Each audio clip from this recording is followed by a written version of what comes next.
오늘 읽은 말씀 중심에서 참교회의 모습, 참교회의 모임 이런 제목으로 하나님 말씀 전합니다. 이번 주부터서는 빌립보서를 계속해서 우리가 상고하면서 빌립보 교회에 하나님께서 주신 은혜의 말씀, 이 말씀이 우리 교회의 참 모임, 참 교회의 모임, 참 교인의 삶 이런 것을 새롭게 하는 은혜가 주어지기를 바랍니다. 빌립보 교회는 우리가 사도행전을 이미 앞에서 보아온 대로 사도행전 16장의 중간쯤 보면은 바울이 1차 전도 여행을 마치고 2차로 이제 다시 또 전도 여행을 출발하려고 할 때 다시 1차 전도 여행 갔던 길을 이어서 가려고 했던 것이죠. 그런데 그 길이 열리질 않고 성령께서 아시아에서 복음을 전하지를 못하게 하셨다 그랬어요. 그래서 이리저리 찾고 있던 중에 기도하는데 밤중에 마게도니아 사람 하나가 나타나서 와서 우리를 도와주십시오 라는 손짓하는 장면이 환상으로 보였어요. 그래서 하나님께서 그쪽으로 가라고 하시는 것을 알고 마게도니아 지역 첫 번째 성이 빌립보였다 그랬죠. 거기 가서 복음을 전하다가 귀신 들린 저 많은 여자가 하도 바울을 괴롭히니까 바울이 그 안에 있는 귀신을 쫓아내버렸어요. 그래서 저물에서 먹고 살던 사람들이 자기들의 밥줄이 끊기니까 이게 고발을 해가지고 당국에 고발을 해서 억울하게 가서 채찍에 맞고 착고에 채여서 밤중에 감옥에 채인 일 있죠. 그 밤중에 거기서 기도하고 찬송하는데 막 옥문이 열리고 지진이 일어나서 난리가 났어요. 그 장면이 이제 빌립보 교회가 세워지게 되는 첫 번째 사건이에요. 그 간수가 회개했다 그랬어요. 그리고 그 동네에 살지는 않았지만 두아디라 성에 살고 있는 한 여인, 루디아라고 하는 여인이 거기까지 와서 옷감 장사를 하는데 그 강가에서 바울이 복음을 전하다가 그 여인의 마음을 하나님께서 열어서 복음을 받아들였다 그랬어요. 루디아라고 하는 여인과 그 다음에 옥중에서 바울을 돌봤던 그 간수, 그 사람들의 가정이 아마 최초의 빌립보 교회가 됐을 것입니다. 그리고 그 교회가 세워졌어요. 이제 2차 전도 여행 때 세워진 교회죠. 그리고 3차 전도 여행 때는 빌립보에 오래 머물지를 못하고 그냥 하도 핍박이 심하니까 유대인들의 핍박이 심해서 잠시 피해 있었던 곳이 빌립보였어요. 빌립보는 그때 잠깐 지나가는 곳이었어요. 그리고 예루살렘에 올라와서 바울이 붙잡히죠. 그 다음에 이제 재판을 받고 로마에서 최종 재판을 받기 위해서 로마로 호송이 되죠. 그렇게 해서 사도행전이 끝이 났는데 로마에 가서 바울이 2번 수감을 합니다. 그런데 2번 수감하는 중에 첫 번째 수감하고 있던 자리, 거기에서 지금 이 빌립보서를 썼어요. 로마의 감옥에서 썼단 말이죠. 그러니까 상당히 시간이 흘렀고 또 빌립보 교회와는 특별한 인연이 있었어요. 그래서 빌립보 교회를 굉장히 사모하고 사랑하는 그런 교회였습니다. 이 교회를 향해서 바울이 옥중에서 보낸 서신이라고 해서 옥중서신이라고 우리가 앞에 에베소서도 역시 옥중에서 썼고 빌립보서도 옥중에서 썼어요. 이 서신을 통해서 교회의 참 모습을 우리가 알게 되는 것입니다. 교회가 뭔가? 또 성도들이 모인 곳을 교회라 그러는데 교회로 모인 그 성도들은 어떻게 사는 것이 교인의 생활인가? 이런 것들을 이제 빌립보 교회에 소상하게 짧지만 4장에 걸쳐서 기록하고 있습니다. 우리가 사도행전에 보면은 사도행전 2장 46절에 성령이 강림한 이후에 교회의 모습을 이렇게 기록했어요. 날마다 마음을 같이하여 성전에 모이기를 힘쓰고, 교회는 모이는 거예요. 첫째, 교회가 안 모이고는 교회가 안 되죠. 모여야 그 다음에 흩어질 거 아니겠어요? 날마다 마음을 같이하여 성전에 모이더라 그랬어요. 이게 교회입니다. 또 우리가 수요일 밤에 히브리서를 보고 있는데 히브리서 10장에 보면은 10장 25절에 모이는 자들의 습관을 폐하는, 열심히 모여야 되는데 모이는 자들의 그 습관을 따르지 않는 그런 것을 본받지 말고 주님이 가까이 오심을 볼수록 더 모이기에 힘쓰라 그랬어요. 열심히 모여야 된다는 거예요. 교회는 그렇기 때문에 예배당 건물이 아니고 사람이 모이는 곳이에요. 옛날은 빌립보 교회도 그랬지만은 가정에서 모였어요. 그때는 건물이 따로 예배당이라고 해서 있질 않았습니다. 후대에 지어진 것들이지 초기 기독교 시대에는 다 가정에서 모였어요.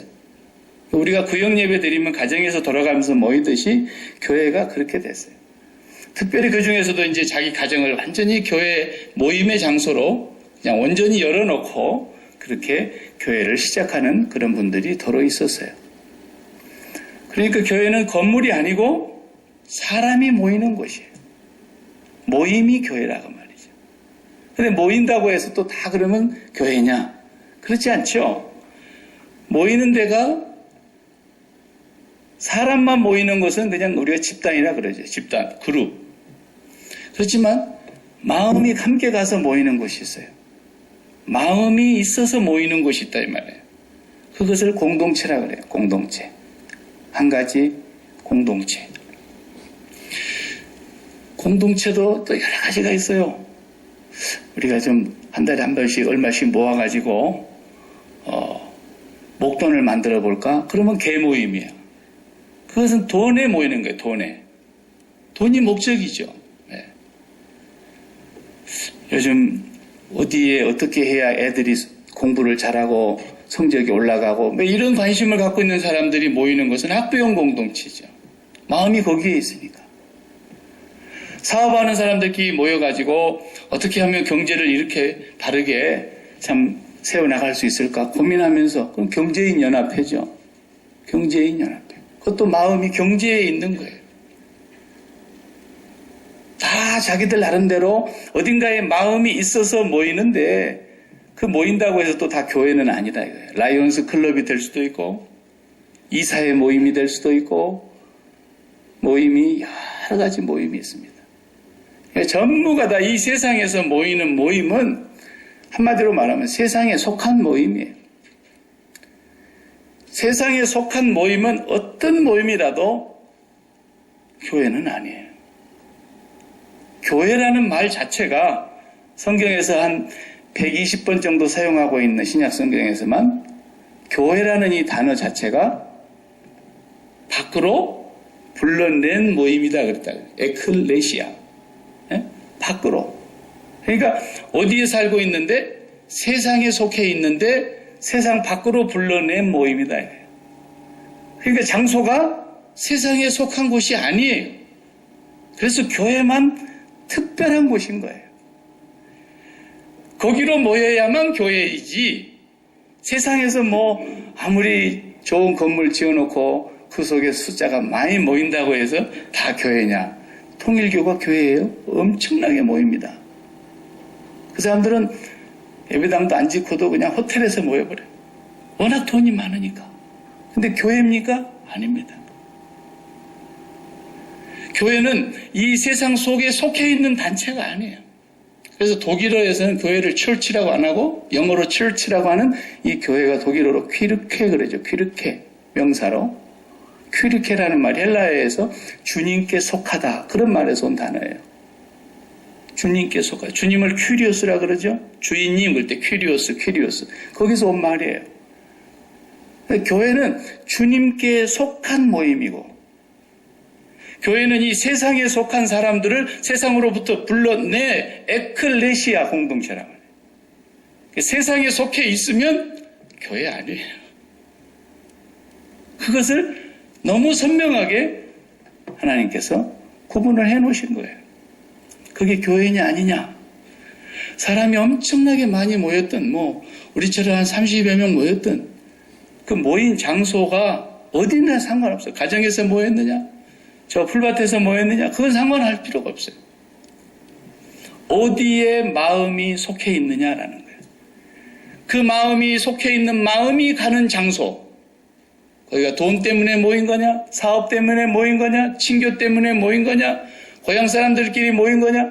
이건 다 교회는 아니다. 사람이 마음이 모인 것이라야 교회인데 그 마음이 모이는 장소는 주님이어야 한다라는 거예요. 이것만 교회인 거예요. 그래서 세상으로부터서 우리를 나오라. 그래서 교회라고 명칭을 붙인 거죠.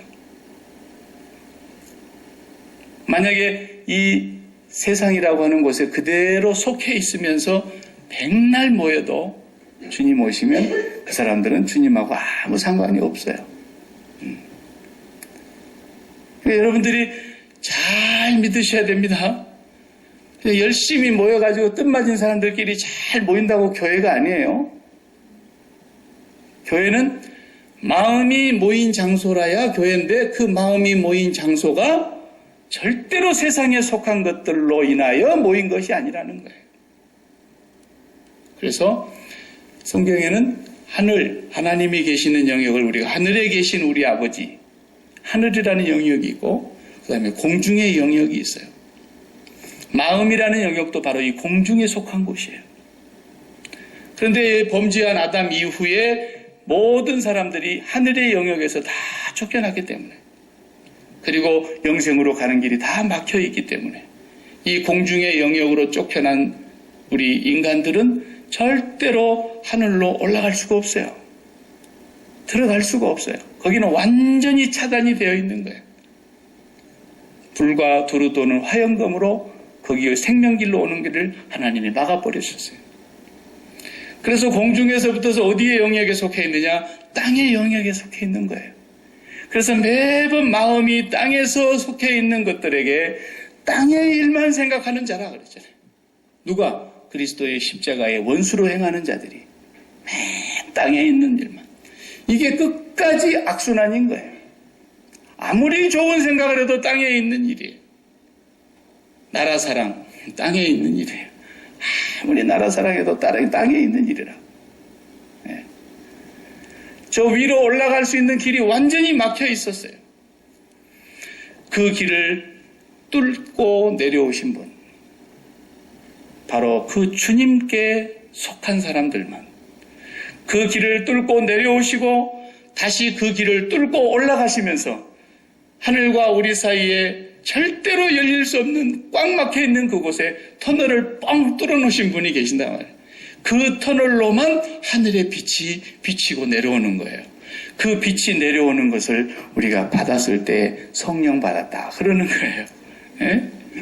하나님이 절대로 못 올라오게 해주는 그 영역을 주님이 오셔서 구멍을 뚫었단 말이에요. 내가 곧 길이다. 내가 진리다. 내가 생명이다. 나로 말미암지 않고는 그 아버지께로 올 자가 없다.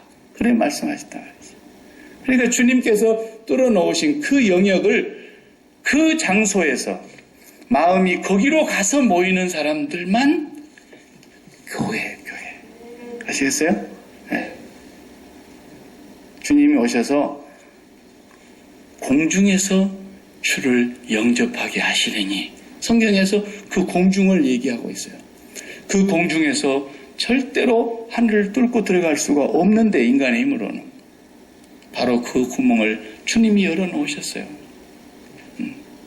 그래서 교회라는 것은 바로 이 세상에 속하고 땅에 속했던 사람들을 다 그 마음을 다 거두어 가지고 주님이 그 마음을 싹 다 받아가지고 어디로 가셔버렸어요? 올라가셔버렸다니까요. 이스라엘을 회복할 날이 지금입니까? 그러니까 잔소리하지 마라. 니나 잘하세요. 그러고는 올라가 버리는 거예요. 올라가 버리는 거예요. 주님께 마음 준 사람들만 그리 따라가는 거예요. 주님께 마음 두지 아니하고 이 세상에 그대로 마음 둔 사람들은 절대로 발견할 수 없는 구멍이고 절대로 따라갈 수 없는 곳이에요. 여보 그러면서 내가 맨날 마음으로 미쓰김만 좋아해봐요. 이걸 뭐라 그랬어요? 이걸 간음이라 그랬어요. 성경에. 간음하는 자들아 이거로 인하여 하나님의 진노가 임하고 간음하는 자들은 하나님의 나라를 유업으로 받을 수 없다고 말하고 있어요. 그것을 누가 제일 잘했어요? 바리새인들이 제일 잘했어요.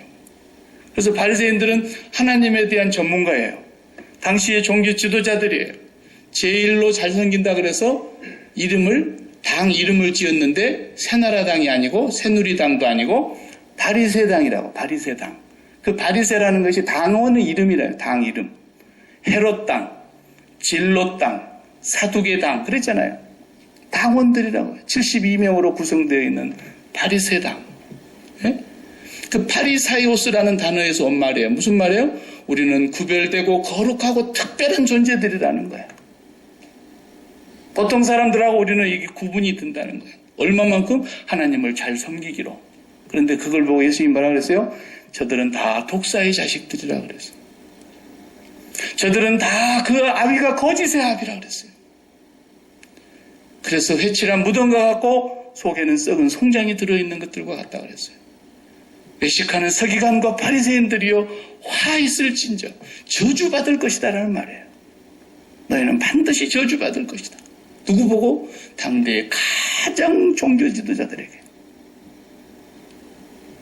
그러니까 요즘으로 말하면 목사들에게 하는 얘기예요. 목사 노놈들 전부 다 저주받을 놈들이다. 너희들 전부 저주받을 거야. 왜?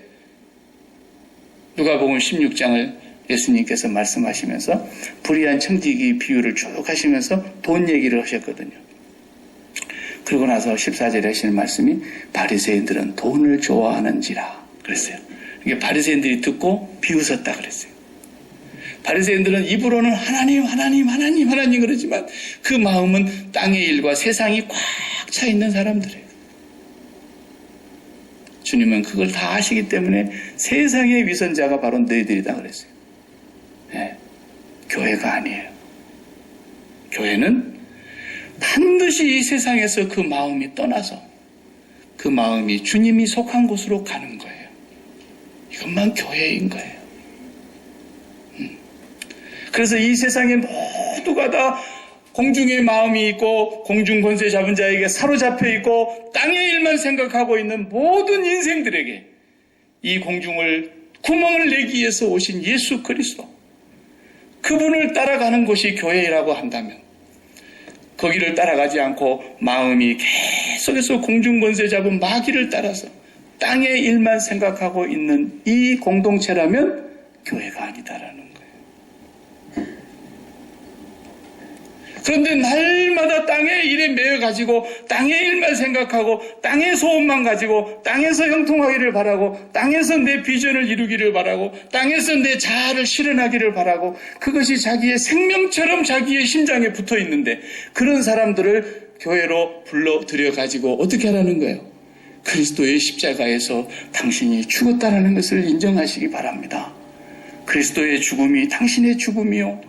그리스도가 죽음은 당신을 이 세상에 대하여서 죽이고 이 세상과 붙어있는 모든 관계를 끊어내고 이제는 세상 때문에 당신이 나가 된 것이 아니라 영원하신 하나님 아버지 때문에 나의 나 된 것을 아시기 바랍니다. 그래서 마음을 다 떼내가지고 하나님께 올려드리는 것이 교회라고 말해요.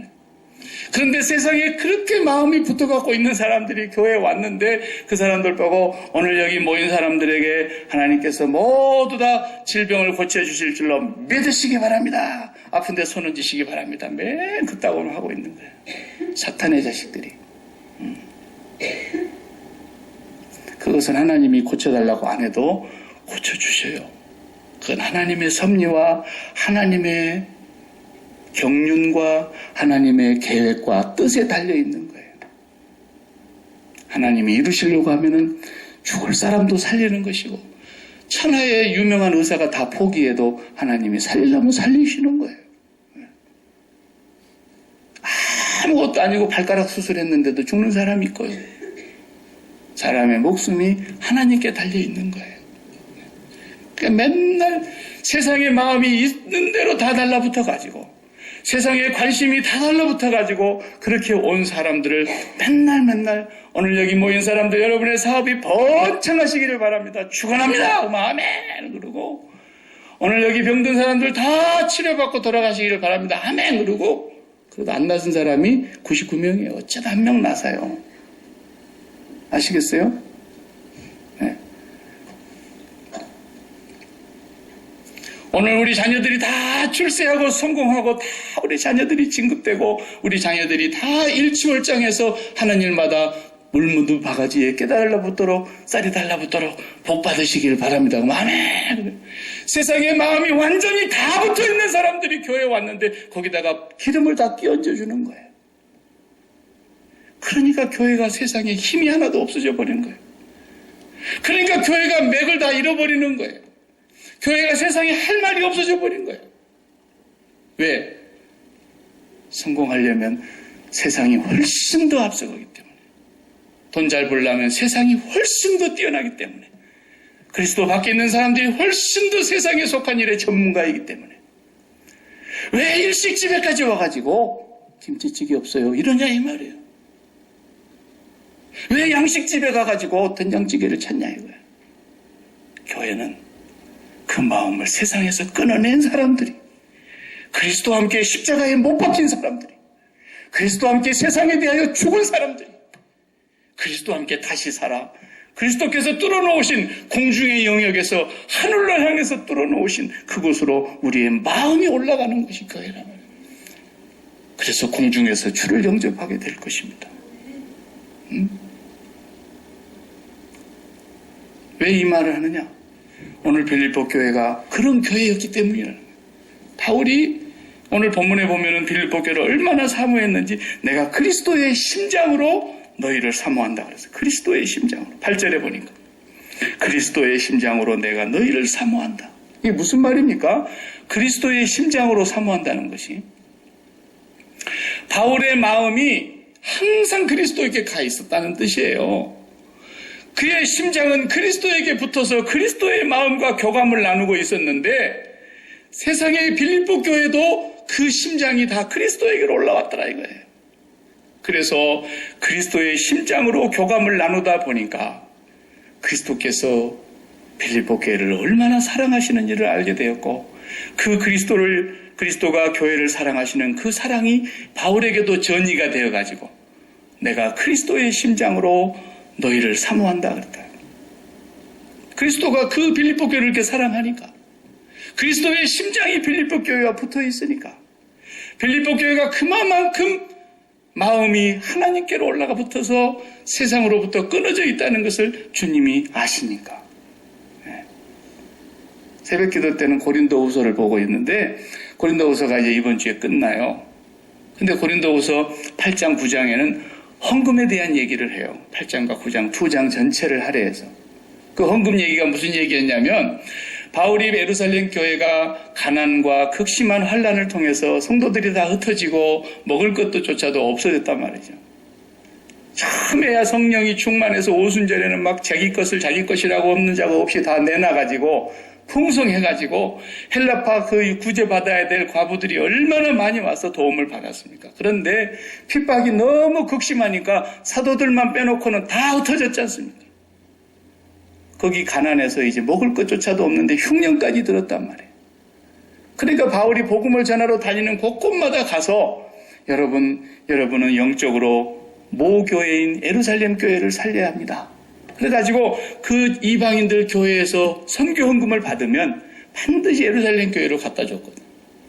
혼자 갖다 주면 오해받으니까 항상 여러 사람과 대동해서 갖다 그랬어요. 그래가지고 헌금을 이방인 교회에서 걷어다가 예루살렘 교회 갖다 봉사하고. 그런데 가는 곳마다 그 부탁을 했더니 제일 많이 참여한 교회가 빌립보 교회였다.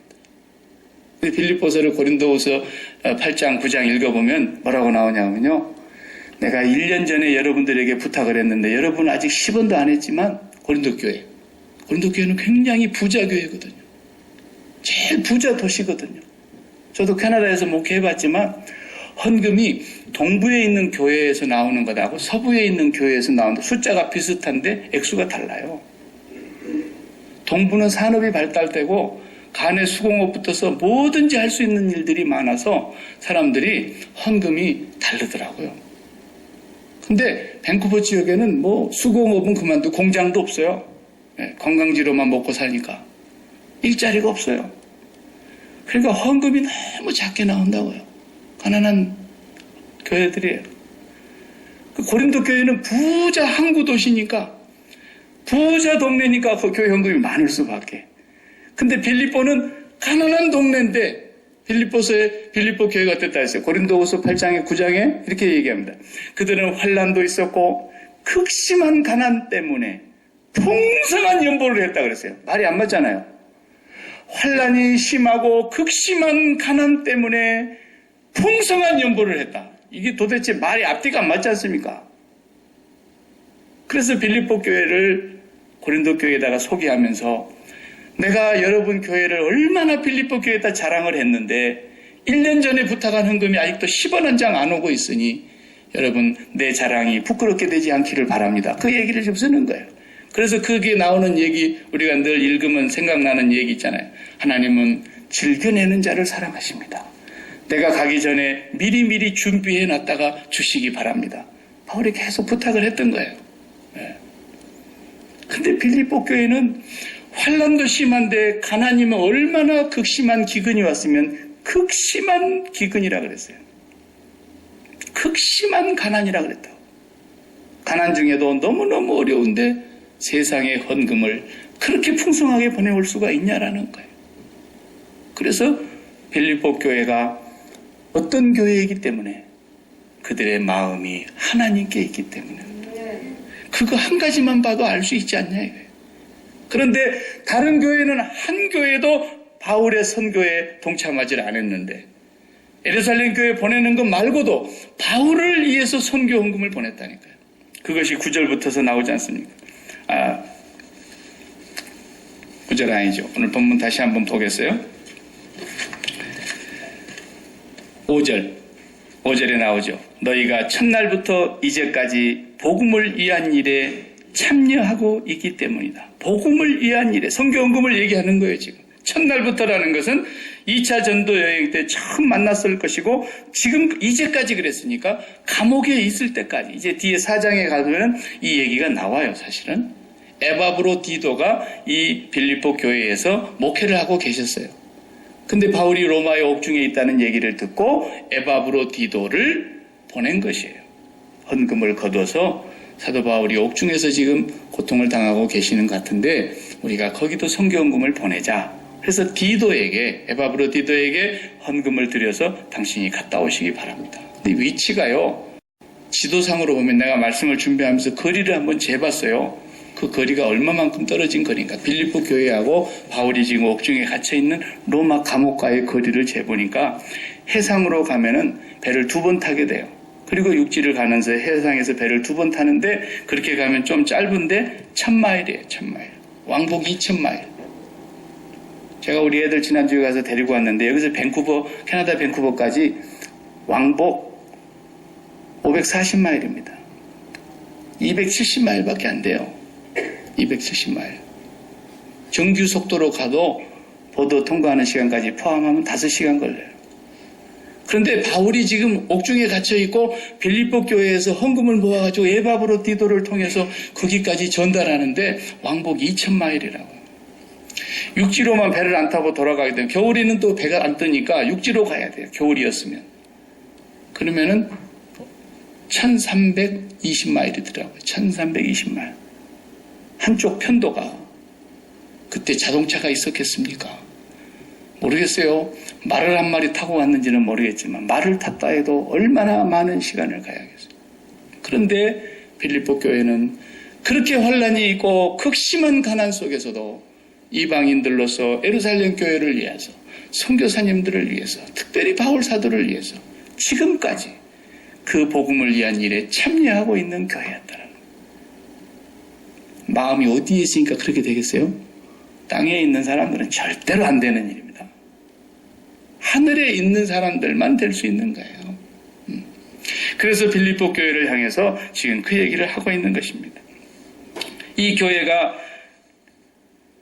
행한 일에 대해서 사도 바울이 6절에 이렇게 말씀했어요. 너희 안에서 착한 일을 시작하신 이가, 이렇게 하신 이가 누구란 말이에요? 예수 그리스도란 말이죠. 그리스도 예수의 날까지 이루실 줄을 우리는 확신하노라 그랬어요. 빌립보 교회를 보고. 이 귀한 일을, 복음을 위해서 참여하는 일을 시작하신 분이 하나님이신데 그분은 그리스도 예수께서 다시 오시는 날까지 너희가 이 일을 계속해서 착한 일을 하게 될 줄로 확신한다 그랬다니까요. 빌립보 교회 대단한 교회잖아요. 그렇죠? 우리 교회도 대단한 교회가 되고 싶죠? 우리 교회는 이제 뭐 건물이 이만하면 딴 생각하면 안 돼요. 그렇죠? 150명 좌석이니까 앞으로 5배가 부흥한다 그러면 꽉 차는 거예요. 여기서부터서 여기까지. 그러니까 예배당을 또 한 번 뭐 해보고 이런 생각은 꿈에도 하지만 하나님 뜻 아니니까 그런 건 절대로 아니에요. 거기다 이제 밥도 서늘하게 잡수시라고 이쪽에다가 밥 없는 데까지 다 지어놨어요. 우리는 더 이상 구하면 안 돼요. 네. 천지가 제백이 돼가지고 약지마이 100만 명이 몰려온다더라. 혹시 그러면 또 모르겠습니다만은 네. 여러분 우리 교회도 좋은 교회가 되려면 우리 안에 착한 일을 시작하신 이가 그리스도 예수의 날까지 복음을 위한 일에 참여하는 그런 교회가 되어야 된다는 거예요. 복음을 위한 일에. 네. 지금부터서 우리가 그것만 열심히 하면 되는 거예요. 여러분들이 날마다 하나님 앞에서 받은 것으로 돈 벌러 다니지 말라 그랬죠. 제가 받으러 다니라니까 날마다 하나님 앞에 내놓으세요. 그리고 받으러 다니시라고. 틀림없이 하나님은 필요한 만큼 주실 것이고 내가 안 구해도 쓰실 만큼 주실 겁니다. 그럴 때마다 여러분은 하나님 내 마음이 땅에 있지 아니하고 하나님께 있음을 표현합니다. 그러면서 복음에 참여하시기 바랍니다. 그 교회가 하나님을 가장 기쁘시게 하는 교회라는 겁니다. 그래서 오늘 11절에 보면은 예수 그리스도로 말미암아 의의 열매가 가득하여 하나님의 영광과 찬송이 되기를 원하노라 그랬어요. 다같이 8절 내가 예수 그리스도의 심장으로 너희 무리를 얼마나 사모하는지 하나님이 내 증인이시니라. 내가 기도하노라 너희 사랑을 지식과 모든 총명으로 점점 더 풍성하게 하사 너희로 지극히 선한 것을 분별하며 또 진실하여 허물 없이 그리스도의 날까지 이르고 그랬어요. 너희 사랑을 모든 지식과 총명으로 점점 더 풍성하게 해주시기를 기도한다 그랬어요. 무슨 말입니까? 우리가 하나님과 더 친밀해져서 하나님과 더 친해져서 그 다음에 총명으로 풍성하게 해야 되죠. 총명이 뭐예요? 분별력을 말하는 게 분별력. 하나님이 뭘 좋아하시는가? 하나님이 뭘 싫어하시는가? 하나님의 뜻이 무엇인가? 이걸 잘 분별해서 그것이 점점 더 풍성해져서 의의 열매를 풍성히 맺어 하나님의 영광과 찬송이 되기를 원하노라. 바울이 늘 빌립보 교회를 위해서 기쁨으로 기도를 했다는 거예요. 감사함으로 간구를 했다는 거예요. 그 교회가 그렇게 바울을 사랑했죠. 그 이유는 그 마음들이 다 저 공중에서 주님이 계신 곳에서 같이 만났기 때문에 그렇게 되는 거예요. 박 목사하고 지금 함께하고 있는 우리 교회가 우리의 마음이 어디에 있는가? 그것이 우리의 신앙의 바로 미터입니다. 내 마음이 땅에 속해서 땅의 일만 생각하고 땅의 일로 죽어도 죽고 살아도 땅의 일로 살고 땅의 일에 문제가 생기면 살아도 못 살겠다 그러고 땅의 일로 인해서 일희 일비 희노애락을 누리고 그렇다 그러면 교회는 아닌 거죠. 우리는 이 세상에 대하여 죽고 하나님께 대하여 사는 사람 에클레시아 키르케 교회입니다. 이 교회가 주님께 마음이 있음을 무엇으로 표현할 수 있겠습니까? 네 마음이 있는 그곳에 뭣도 있더라? 보물이 있더라는 거예요. 그래서 보물이 있는 곳에 마음이 있고요. 그래서 우리가 마음이 있는 그곳을 향해서 살아가는 사람, 빌립보 교회와 같은 그런 교회가 되기를 간절히 바랍니다. 기도하겠습니다.